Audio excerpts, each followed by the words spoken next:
السلام عليكم ورحمة الله وبركاته.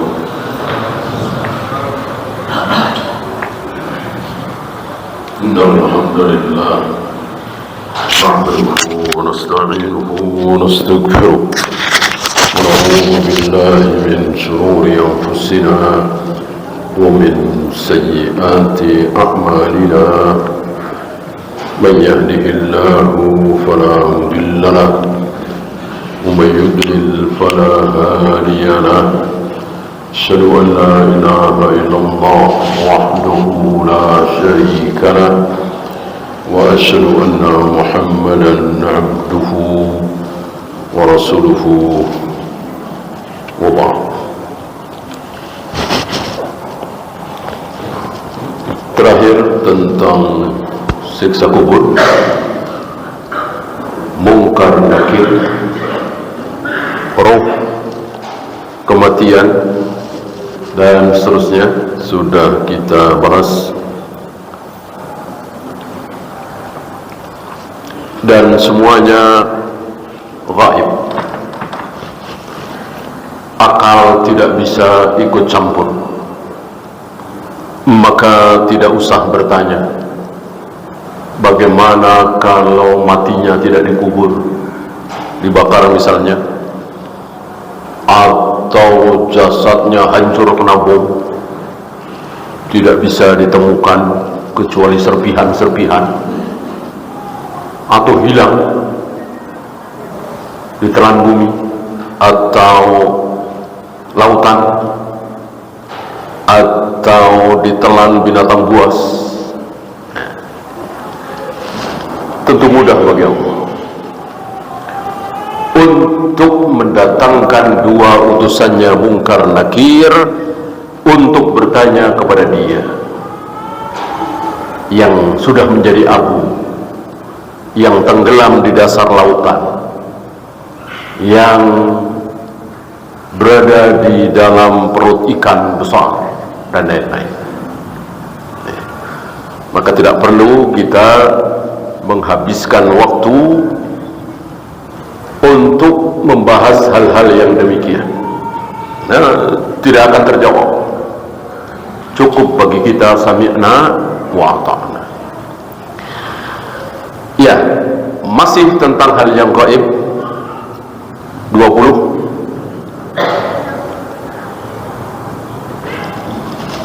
Wal imanu bihaudi Rasulillah sallallahu alaihi wasallam.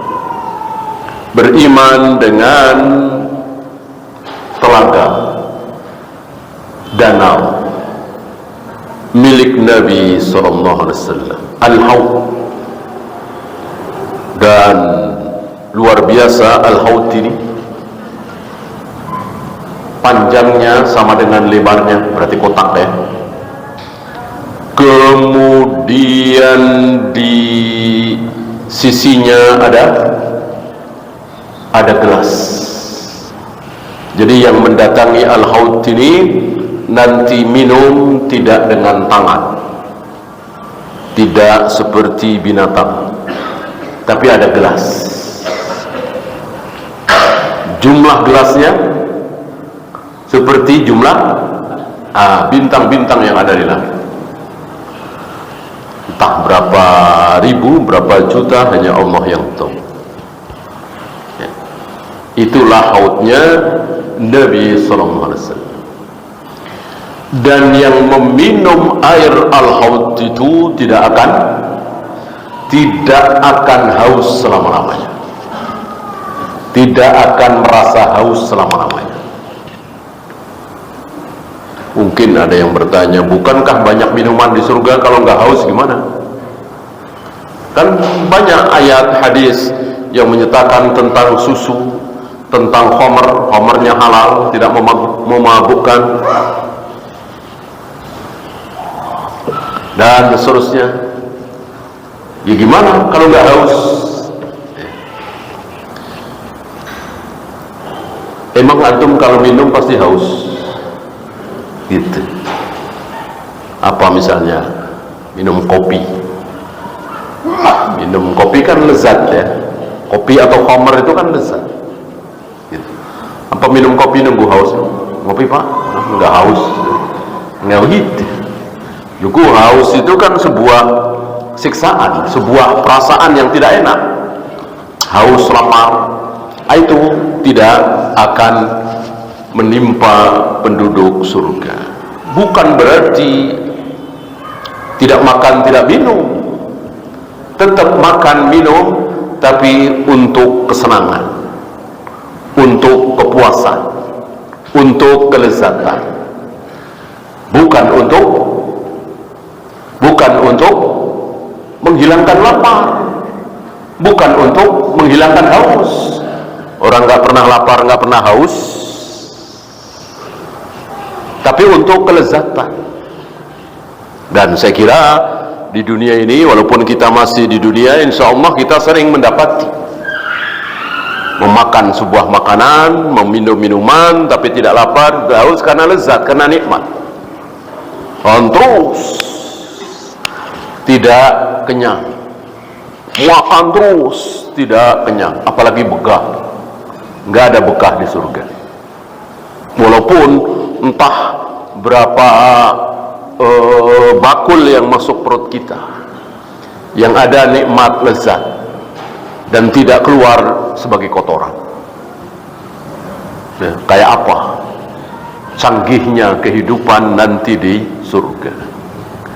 Tidak seperti sekarang ya. Nggak canggih dibanding dengan nanti di surga.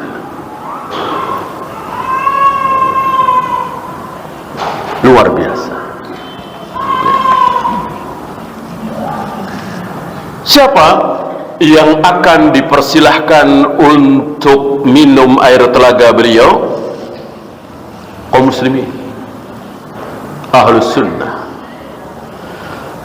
Untuk ahlul bidah, apalagi yang menentang, maka terancam tidak akan minum al-haud. Kan banyak firqah yang menentang adanya al-haud, menentang kemarin siksa kubur, karena katanya hadis tentang siksa kubur ini apa? Hadis ahad. Akidah harus berdasarkan hadis mutawatir katanya, tidak boleh menggunakan hadis ahad. Kaidah yang tidak pernah dikenal oleh para sahabat, para tabi'in, atba'ut tabi'in, kaidah yang bid'ah.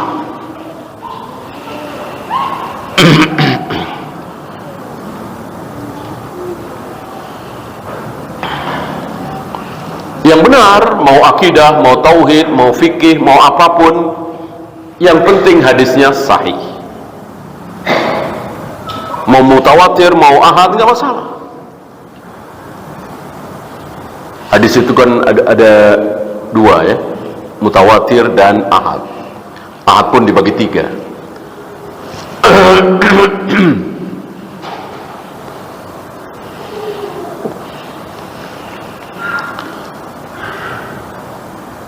Kalau begitu, ketika Rasulullah berdua dengan Aisyah, berdua dengan Abu Bakar, berdua bertiga dengan Umar, berarti Nabi tidak boleh berbicara tentang akidah. Karena kalau Abu Bakar menyampaikan ucapan Nabi ketika ngobrol berdua dengan Abu Bakar, berarti kan ahad yang paling rendah, gharib ya. Ada masyhur, ada aziz, ada gharib, didengar hanya oleh satu atau dua orang. Tentu tidak seperti itu. Berapa kali Nabi berbicara tentang siksa kubur, berbicara tentang neraka, berbicara tentang surga, berbicara tentang Allah, berdua dengan Aisyah, berdua dengan Abu Bakar, berdua dengan Umar. Maka mengatakan berbicara tentang akidah tauhid harus tidak boleh berdasarkan hadis ahad, ini sebuah kaidah yang keliru, yang menyimpang.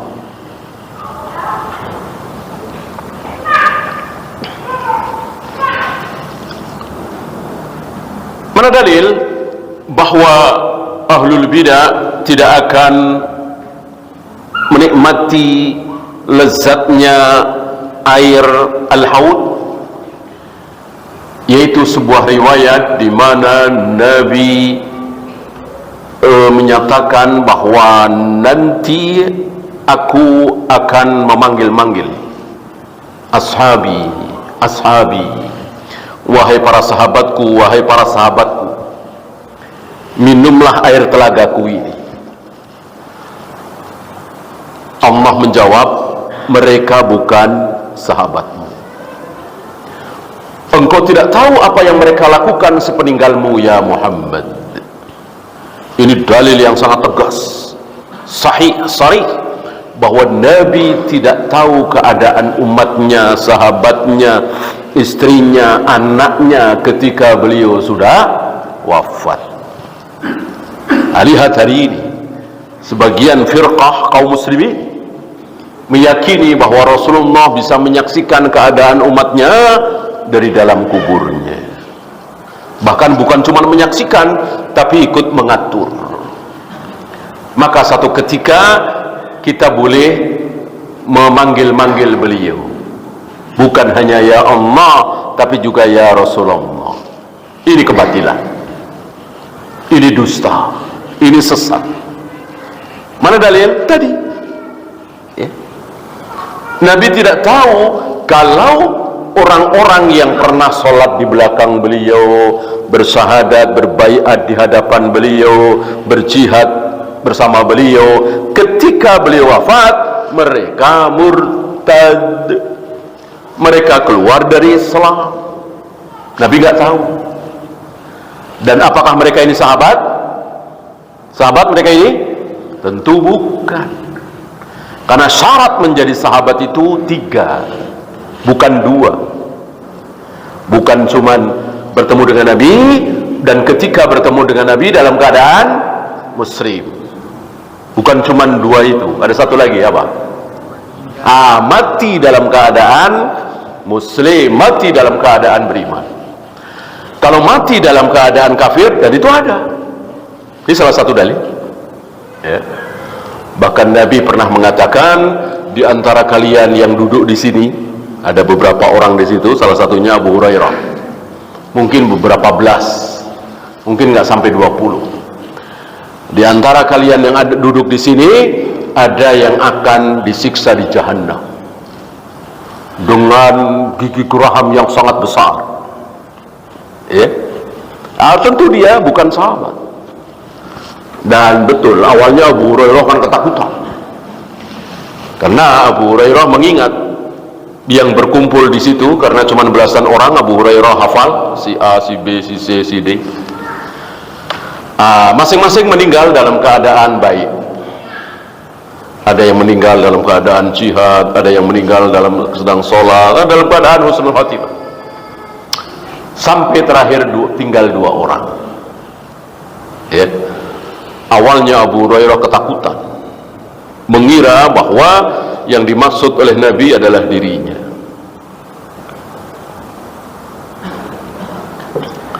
Walillahilham, akhirnya Abu Hurairah merasa tenang, karena ternyata temannya yang satu itu ketika perang Yamamah, dia berada di pasukan Musailamah Al-Kadzdzab dan mati dalam keadaan membela Musailamah Al-Kadzdzab, nabi palsu, mengaku sebagai nabi. Nah itu dia. Berarti ada orang-orang yang bersyahadat di hadapan Nabi, berbaiat, sholat di belakang Nabi, jihad bersama Nabi, tapi ketika Nabi wafat mereka murtad, keluar dari Islam. Tahukah Nabi? Ya tidak tahu. Ketika sampai di akhirat, yang diingat oleh Nabi, oh ini sahabatku, oh ini pernah berbaiat di hadapanku, sholat di belakangku, berjihad bersamaku. Itu yang diketahui oleh Nabi, diingat oleh Nabi. Adapun mereka murtad, Nabi tidak tahu karena sudah wafat. Maka demi melihat mereka, Nabi memanggil-manggil ashabi, ashabi, wahai para sahabatku, wahai para sahabatku, kemarilah meminum air telagaku. Dilarang oleh Allah dan diusir. Para imam menyimpulkan dari kisah ini dan kisah yang lain bahwa kalau murtad sudah jelas ya. Yang kedua, ahlul bidah, Orang-orang yang berbuat bid'ah tidak akan merasakan nikmatnya al-haud. Kemudian ketika Ibnu Katsir, saya kira bukan cuma beliau ya, para ahli tafsir ketika menafsirkan surat Al-Kautsar, inna a'tainakal kautsar, itu sering membawakan hadis tentang al-haud. Padahal pertanyaan, apakah al-haud dengan al-kautsar sama? Jawabnya beda. Beda. Al-haud di mana? Al-haud di padang mahsyar. Hanya berselisih para ulama, haud dulu apa sirat dulu. Berselisih para ulama. Yang jelas al-haud bukan di surga. Kalau di surga tidak mungkin terjadi peristiwa tadi, ashabi tadi.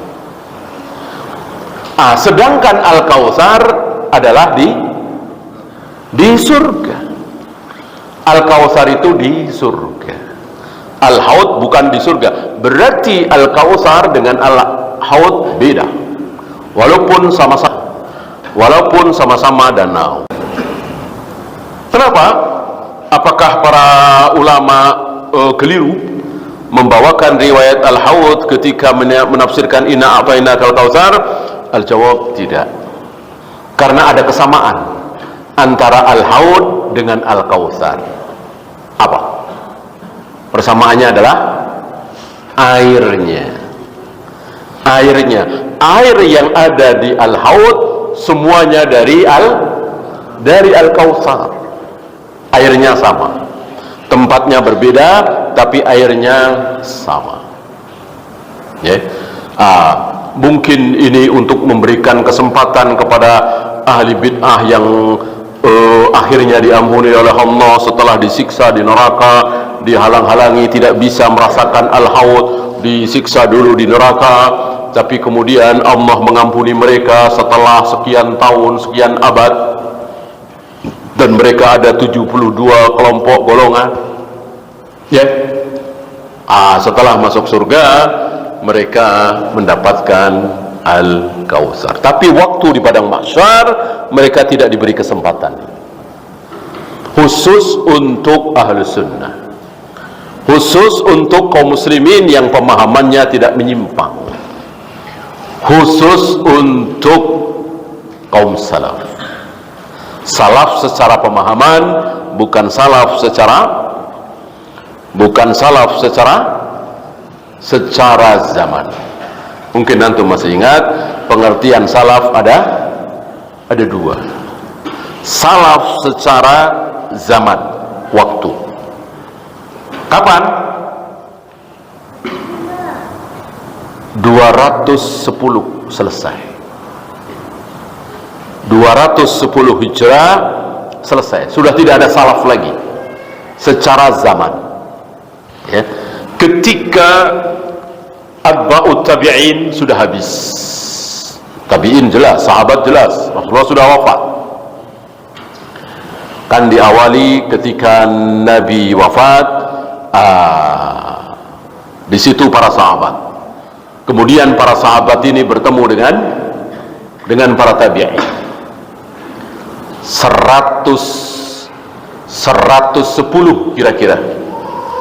110 Hijrah habis para sahabat. Berdasarkan sabda Nabi alaihi salatu wassalam, 100 tahun dari sekarang orang-orang yang masih hidup di muka bumi hari ini sudah tidak ada lagi yang hidup. Gitu. Artinya apa? 100 tahun lagi yang akan hidup adalah yang sekarang belum lahir. Gitu. 100 tahun lagi yang hidup sekarang ini sudah nggak ada yang hidup lagi. Nah, yang hidup waktu itu kalau muslim namanya apa? Sahabat. Berarti dengan kata lain 100 tahun lagi sahabatku. Nah, ketika 110 Kenapa dikatakan 110? Karena ketika Nabi bersabda itu tahun 10 Hijrah. 10 tambah 100 gitu. Nah, setelah 110 para sahabat habis, ganti generasi. Berkumpullah di situ tabi'in bersama atba'ut tabi'in. Sampai berapa? 170.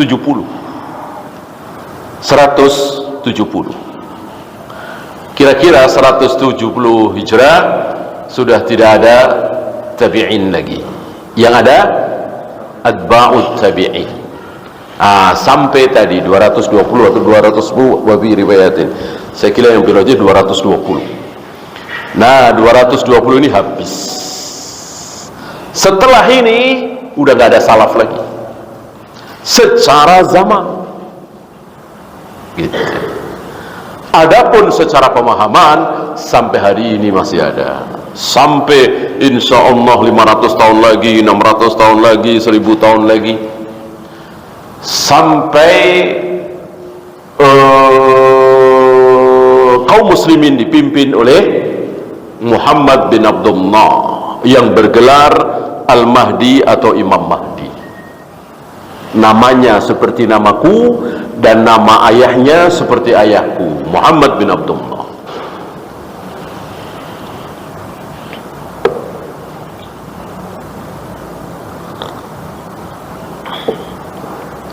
Nah, secara pemahaman sampai hari ini, adakah hari ini kaum muslimin yang pemahamannya seperti sahabat? Insya Allah. Adakah hari ini ulama-ulama yang pemahamannya sama seperti sahabat? Insya Allah ada, walaupun sedikit. La tazalu ta'ifatun min ummati dhahirina 'alal haqq la yadurruhum man khadalahum. Akan selalu ada. Tidak mungkin tidak ada, walaupun serusak-rusaknya zaman. Ya seperti hari ini, bid'ah di mana-mana, aliran sesat di mana-mana. Yang mengaku bisa bertemu dengan Nabi dalam keadaan jaga, bisa salaman dengan Rasulullah alaihi salatu wassalam, yang mengaku anak cucu Rasulullah nggak mungkin salah, ada? Yang mengaku bisa berkomunikasi, bisa menelpon Allah langsung, ada? Yang mengaku Nabi, ada? Luar biasa kesesatan. Jauh sekali dari pemahaman para sahabat. Tapi yang pemahamannya sama dengan sahabat, adakah? Ada. Kalau nggak ada, batal sabda Nabi. Nggak mungkin sabda Nabi batal, kan? Ada. Akan selalu ada. Ya. Walaupun tidak terkenal. Saya kira umumnya kaum muslimin hari ini tidak kenal siapa Syalbani, siapa Syed bin Baz, siapa Syekh Utsaimin. Dengan murid-muridnya, saya Masyhur Hasan Salman misalnya, saya Ali Hasan, saya Musa Nasr, Abu Ishaq Al-Huwaini, ya jarang sekali. Inilah ulama-ulama yang pemahamannya sama dengan pemahaman para sahabat. Yang terkenal justru yang pemahamannya beda dengan pemahaman para sahabat. Terserah Allah. Terserah Allah. Kalau Allah mau bikin terkenal kaum salaf, ulama salaf, ya bisa. Emang Allah nggak mau? Gitu. Kalau Allah mau, tanpa internet, tanpa IG, tanpa WA, tanpa Facebook, siapa? Imam Ahmad bin Hanbal. Imam Ahmad bin Hanbal di mana? Di Baghdad. Namanya terdengar sampai Spanyol Andalus. Belum ada IG, belum ada WA, belum ada Facebook, belum ada Twitter, belum ada internet. Didengar oleh seorang anak muda, Baqi bin Makhlad. Anak muda ini begitu semangatnya mencari ilmu, maka dengan bertekad dia meninggalkan negerinya di Eropa itu untuk berlayar untuk mengarungi perjalanan yang luar biasa ke Baghdad untuk menjumpai Imam Ahmad, mencari ilmu. Tapi ketika di Baghdad, setiap kali masuk masjid nanya di mana Imam Ahmad, nggak ada yang jawab, nggak ada yang berani jawab, ya, seolah ada sesuatu. Kan mustahil yang di Spanyol Andalus saja dengar, masa di Baghdad nggak kenal? Pasti kenal, ya. Tapi mereka takut karena Imam Ahmad sedang ditahan di dalam rumah, tahanan rumah istilahnya, oleh khalifah yang terkena syubhat dari itu setelah Khalifah Al-Ma'mun.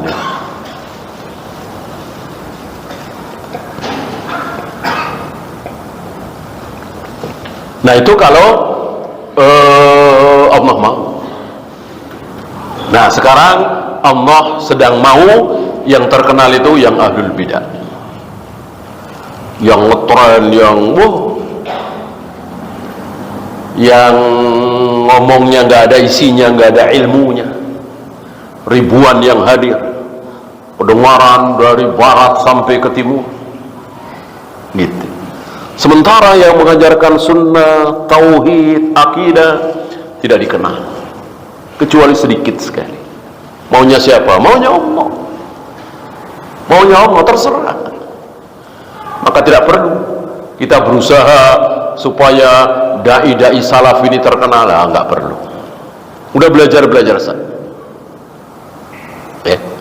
Biarkan kehendak Allah yang akan terjadi.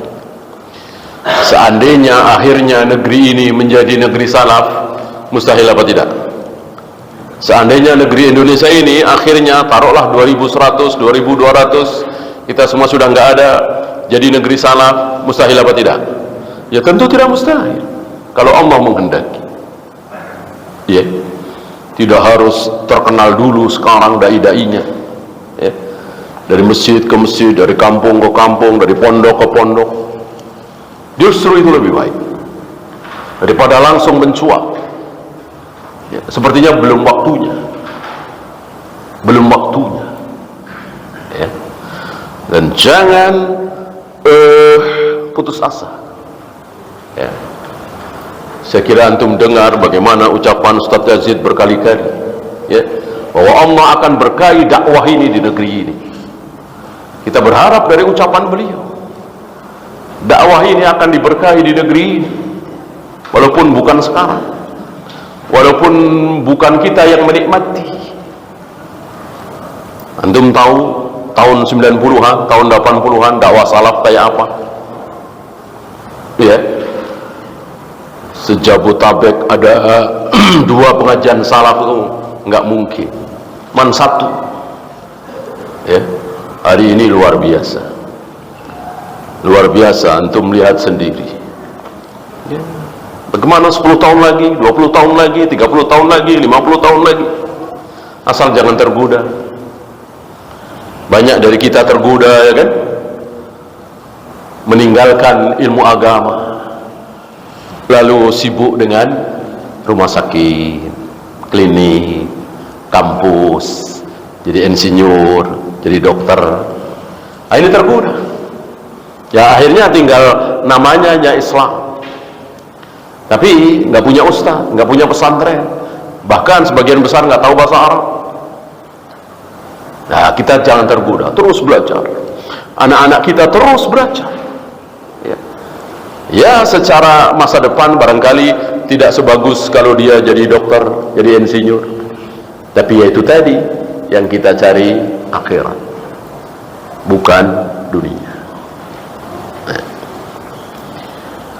Walikulli nabiyyin haudun, dan setiap nabi itu punya haud masing-masing. Setiap nabi itu punya telaga masing-masing, ya. Dan nabi ingin, nabi berharap jumlah yang meminum air telaga beliau itu yang terbanyak. Berarti umat beliau yang terbanyak. Aku akan berbangga dengan banyaknya jumlah umatku. Maka Nabi mengharapkan kita untuk mencari istri yang al-wadud, yang pengasih, yang bisa melahirkan banyak anak. Karena agama anak otomatis mengikuti agama orang tua. Orang tuanya Muslim, otomatis anak-anaknya Muslim. Orang tuanya Yahudi, otomatis anak-anaknya Yahudi. Nah, ini agama, keyakinan. Beda dengan profesi. Bapaknya pilot, anaknya belum tentu pilot. Bapaknya dokter, belum tentu anak-anaknya dokter. Adapun agama, otomatis.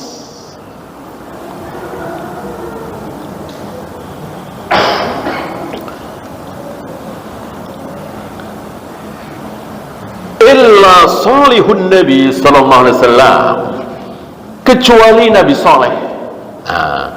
Tentang ucapan ini, kecuali Nabi Saleh, fa inna haudahu dur'u naqatihi, khusus untuk Nabi Saleh, haudnya itu, danaunya itu cuman sebanyak air susu untanya. Itu masih ingat?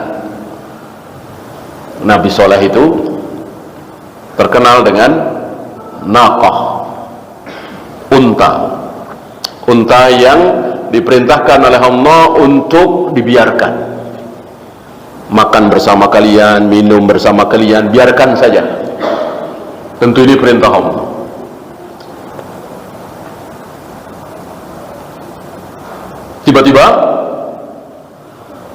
Tiba-tiba orang terburuk dari mereka, kaum Samud, membunuh unta itu.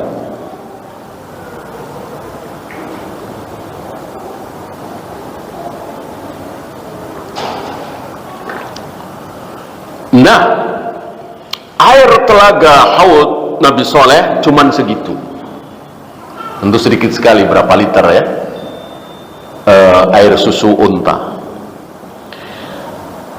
Tapi jaa hadza fi haditsin mawdu'in, hadis-hadis tentang ini maudhu', beliau jelaskan di sini di beberapa kitab ad-du'afa wal mawdu'at, Ibnu Jauzi, Al-Uqaili dan lain-lain. Intinya kitab ini, kitab yang sedang kita baca ini, Syarhus Sunnah, tidak sempurna. Tidak sempurna, sama dengan kitab-kitab lain, kecuali Al-Quran. Masih ingat ucapan Imam Syafi'i, Aballahu ay yutimma illa kitabahu. Allah enggan, Allah tidak mau membikin satu kitab itu sempurna kecuali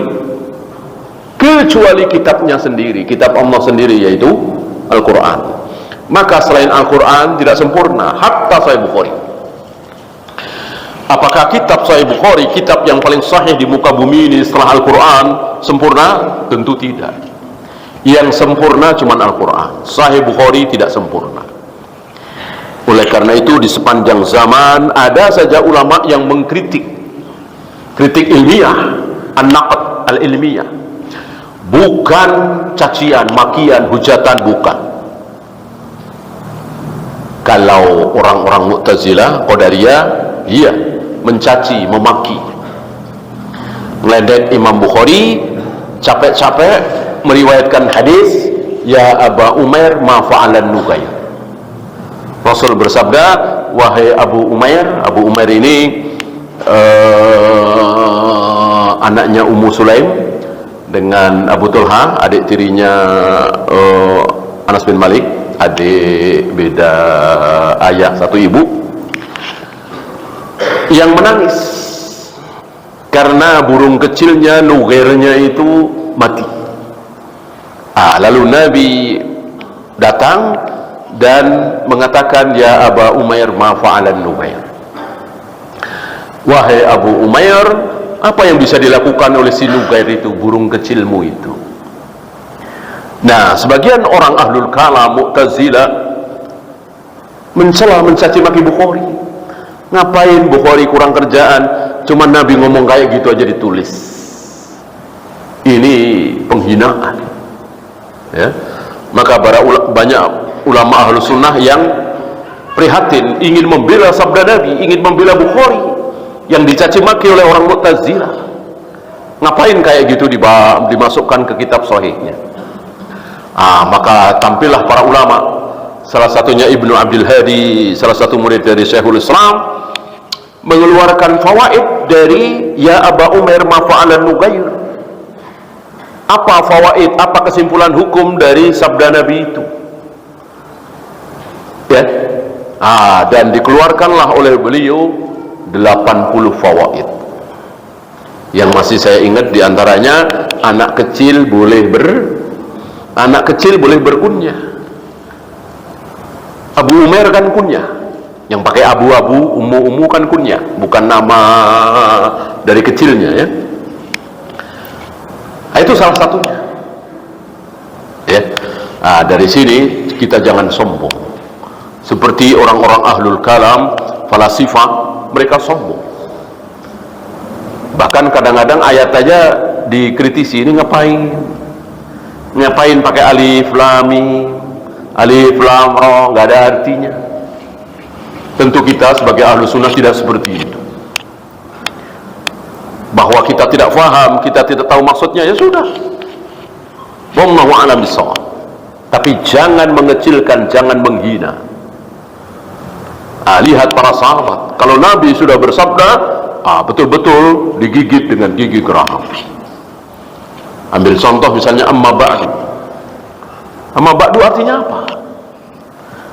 Tapi karena yang pertama kali mengucapkan amma ba'du adalah Rasulullah, maka para ulama itu betul-betul menggigit dengan gigi geraham. Bahkan Imam At-Tirmidzi atau Imam An-Nasai mengumpulkan hadis-hadis khusus tentang amma ba'du. Kenapa? Karena itu sabda Nabi, ya. Jangan dikecilkan, jangan dihinakan, apalagi ada dalam Al-Quran. Maka apa yang ada dalam Al-Quran, ketika itu sebuah kebaikan, maka gigit dengan gigi geraham. Dan para ahli mengambil itu. Ambil contoh misalnya madu yang keluar dari lebah, itu ada di dalam Al-Quran. Tentunya tidak main-main tentang madu, ya. Dan betul madu luar biasa sebagai obat. Ya, silakan azan dulu. Wassallallahu ala Muhammadin sallallahu alaihi wasallam. Wa akhiru da'wana alhamdulillahi rabbil alamin. Alhamdulillah, salatu wassalamu ala rasulillah, la hawla wa la quwwata illa billah. Kita lanjut sedikit. Zikru ma warada fil haudin nabawi al-muhammadi, bahwa riwayat-riwayat tentang haudnya Nabi, telaganya Nabi sallallahu alaihi wasallam, minal ahaditsil mutawatirati, itu berdasarkan hadis mutawatir, minat turukil kathiratil mutadhafirati, dari jalan yang banyak sekali, jalan sanadnya itu, turuknya itu banyak sekali, dan sahih.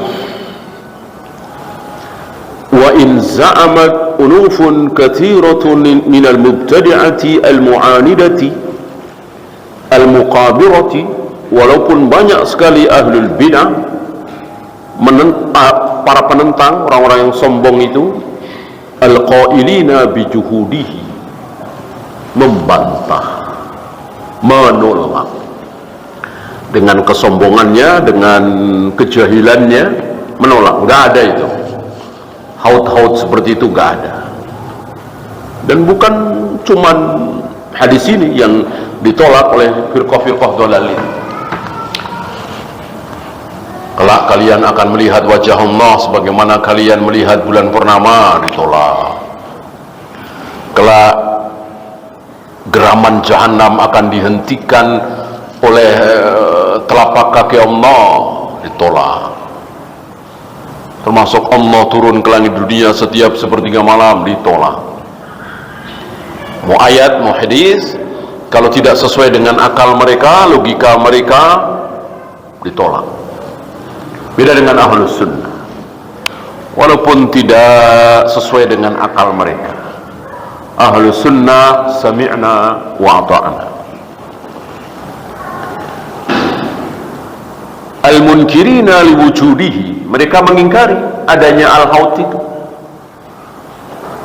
Entah setan mana yang merasuki pikiran mereka sehingga menolak, pada ini sabda Nabi SAW sahih gitu. Mestinya mereka tanya kepada para ahli hadis, Bukhari, Muslim, Abu Dawud, Nasai, Tirmidzi, sahih apa tidak, begitu. Bukan nggak masuk akal, mustahil, nggak masuk di logika. Ayyuhala bainahum wa baina wurudihi, mudah-mudahan orang-orang seperti ini akan terhalang ya. Dan banyak para ulama mendoakan jelek untuk ahlul bidah yang misalnya menolak adanya siksa kubur. Siksa kubur itu kan belum diadili, masa sudah disiksa? Jadi seolah Allah itu disuruh mengikuti aturan dunia. Aturan dunia kan diadili dulu, baru dihukum, kan begitu. Pengadilan kan nanti di akhirat. Nah, alam kubur kan belum sampai akhirat, kok sudah disiksa, ditolak oleh mereka. Nah, beberapa ulama terhadap orang-orang yang muslim ya, terhadap seorang muslim bahkan tokoh yang menolak adanya siksa kubur, justru mereka berdoa, para ulama, sebagian ulama berdoa kepada Allah supaya si fulan ini ditimpakan azab kubur karena dia menolak. Nah, termasuk orang-orang yang menolak adanya al-haud, didoakan oleh para ulama mudah-mudahan mereka terusir dari al-haud. Bolehkah mendoakan buruk kepada kaum muslimin yang menolak sunnah? Bolehkah? Bolehkah mendoakan buruk kepada sesama muslim yang menolak sunnah? Bolehkah? Boleh. Mana dalil? Mana contoh? Nabi SAW, Nabi mendoakan buruk kepada seorang sahabat yang tidak mau makan minum pakai tangan kanan, didoakan buruk dan dikabulkan. Ya, waktu habis, kita akhiri. Subhanakallahumma bihamdika asyhadu an la ilaha illa anta astaghfiruka wa atubu ilaik.